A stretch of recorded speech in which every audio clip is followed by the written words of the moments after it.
Kamusta mga palangga? Ngayong araw, papakita ko po sa inyo kung paano po ako magluto ng magluba. Binabad ko lang po muna yung Egyptian rice sa tubig. At yung isang pirasong manok, kinati ko lang po sa 4. Saka ko po siya nilinis sa asin at saka lemon para mawala po ang kanyang lansa. Dahil maaarte talaga ang mga Arabiana pagdating sa pagkain. Damn!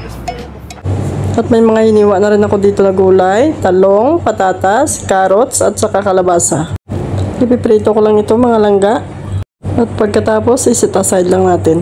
At ngayon nagigisa ko lang ang bawang at saka sibuyas. Halo-haloin lang ito hanggang sa magiging golden brown.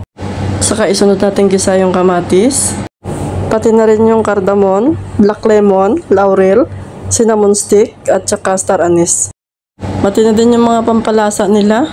Gaya ng asin, paminta, curry powder, paprika, chili flakes, coriander powder, cumin powder, at garam masala. Halo-haloin lang natin ito mga langga. At lagyan natin ng tomato paste. At saka ilagay na natin yung manok. Haluin lang yan para kumapit yung pampalasa. Nilagyan ko din ito ng 2 pirasong siling labuyo. Saka binuhusan ng mainit na tubig. Takpan lang muna natin yan at hayaan kumulo.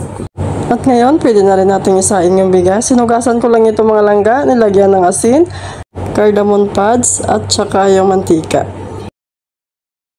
At dumako naman tayo dito sa manok. Ngayon ilalagay na natin yung mga pinirito nating gulay. At takpan. A few moments later. Pwede na natin ilalagay yung kanin sa taas ng manok mga langga. At iinaan natin ng apoy hanggang sa maluto ang ating magluba. 2,000 years later.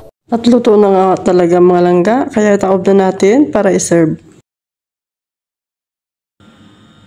Oh my